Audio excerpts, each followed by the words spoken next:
ล้างเครื่องจังได้จึงสิบ่ให้ติดมิวเนาะสบายดีพี่น้องเนาะคลิปนี้ก็เฮาสิมาล้างเครื่องตัวนี้คือไวรัสบอสเซอร์เขาเนาะล้างเครื่อง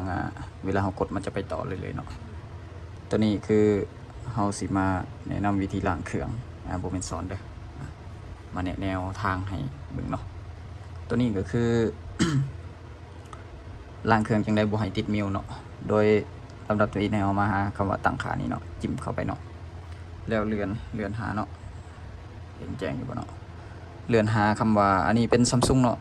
ถ้าเป็นรุ่นอื่นก็สิบ่นอกเนื้อกันดอกเนาะอันนี้เป็น Samsung บัญชีผู้ใช้และการแบ็กอัพเนาะถ้าเป็น Samsung มันจะบอกแบบนี้เนาะหลังจากนั้นให้เขามาจัดการบัญชีเนาะตัวนี้เพื่อบ่ให้มันติด Gmail เนาะตัวนี้มาลบออกเลยเนาะลบ Gmail นี่ออกเนาะเวลาเราล้างไปมันจังบ่ติด Gmail เนาะตัวนี้ก็ลบออกเลยก็ได้เนาะตัวนี้ในที่จริงบ่เกี่ยวเนาะแต่ว่าเฮาสิลบเวลากู้มันจังง่ายเนาะมีแต่ซ้ำนี่เนาะหลังจากนั้นให้ปัดออกเลยเนาะหลังจากเราลบแล้วก็คือเราปัดออกเนาะมาแล้วเนาะโอเคหลังจากนั้นให้เราปิดลงใหม่แล้วเลื่อนลงมาหาพันเฟืองนี่เนาะจิ้มจึ้งใส่เนาะหลังจากนั้นให้เลื่อนลงสุดเลยเกี่ยวกับโทรศัพท์นี้เนาะตัวนี้ก็คือเป็นSamsung A07 เนาะหลังจากนั้นให้เรามากดใส่รีเซ็ตนี่เลยเนาะรีเซ็ตมันจะเด้งขึ้นมาแบบนี้ให้หาคำว่ารีเซ็ตข้อมูลจากโรงงานเนาะก็คือตัวนี้เนาะกดเข้าไปเลยเนาะ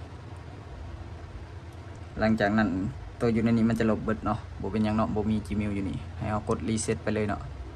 กดรีเซ็ตไปเลยลบทั้งหมดเลยเนาะหลังจากนั้นก็มีแต่รอเนาะรอมันขึ้นมาหลังจากเครื่องดับลงมันก็สิขึ้นมาเองแล้วก็ตั้งค่าเข้าไปใช้งานได้เลยเนาะอันนี้คือแนะนำวิธีล้างเครื่องแบบบ่ให้ติดมิวเพราะว่าโทรศัพท์มันก็บ่ได้มีรหัสหน้าจอเนาะถ้าว่าเฮาโดยล้างเลยโดยบ่ได้เอามิวออกมันก็สิติดมิวเนาะ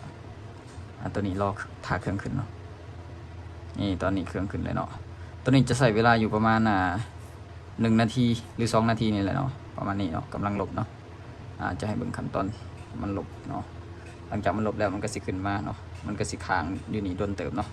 แต่ว่าในนี้เขาสิหยุดคลิปไว้ก่อนหลังจากมันขึ้นมาแล้วเขาจึงตั้งค่าให้เบิ่งตั้งค่าเขาใช้งานให้เบิ่งเลยเนาะหลังจากเขารอเนาะมันจะขึ้นมาว่าเวลคัมเนาะตัวนี้ก็คือมาเลือกภาษาเลยให้เขาเลือกภาษาเนาะตัวนี้ไผมักภาษาตัวใดก็เลือกเอาเลยเนาะแต่ว่าเขานี่สิเลือกเป็นภาษาเพื่อนบ้านก็คือภาษาไทยเนาะเพื่อให้การเข้าใจง่ายแล้วก็สื่อสารง่ายเนาะหลังจากนั้นก็กดโอเคไปเลยเนาะหลังจากนั้นก็กดเริ่มไปเลยเนาะหลังจากนั้นยอมรับทั้งหมดนี่เนาะกดไปเลยเนาะตัวนี้อยากซ่านิดนึงเนาะหลังจากนั้นให้กดใส่คำว่ามันมีป๊อปอัพขึ้นมา3 อันนี่ให้กดใส่ว่าตั้งค่าเองเนาะตั้งค่าเองหลังจากนั้นให้กดข้ามเลยเนาะกดข้ามไปเลยเนาะคือมันจะบ่ติดมิวเลยเนาะกดข้ามไปเลยตัวนี้ทำใส่รหัสหน้าจอก็กดข้ามเลยเนาะบ่ใส่เนาะกดข้ามไปเลยตัวนี้เพิ่มเติมเนาะเพิ่มเติมยอมรับไปแล้วตัวนี้เอาทั้งหมดเลยเนาะยอมรับยินยอมอีกบัดนี้ตัวนี้มาเลือกสว่างหรือมืดเนาะยิงตามผู้ใดมักตัวใดก็เลือกเอาแต่ว่าเขาสิเอาสว่างเนาะกดต่อไป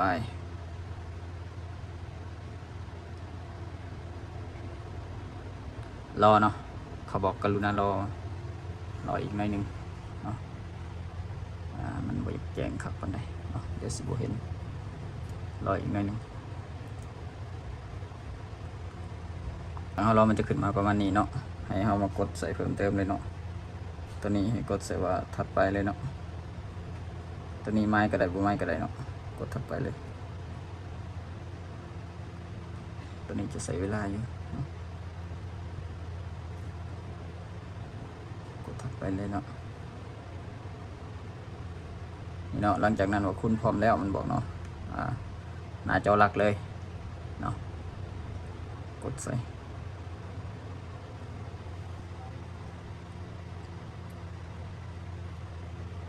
ซ้ำนี้เนาะนี่เนาะหลังจากนั้นเขาก็ถามเรื่องซิมเรื่องยังเนาะกดไปเลยเนาะซ้ำนี้ก็เป็น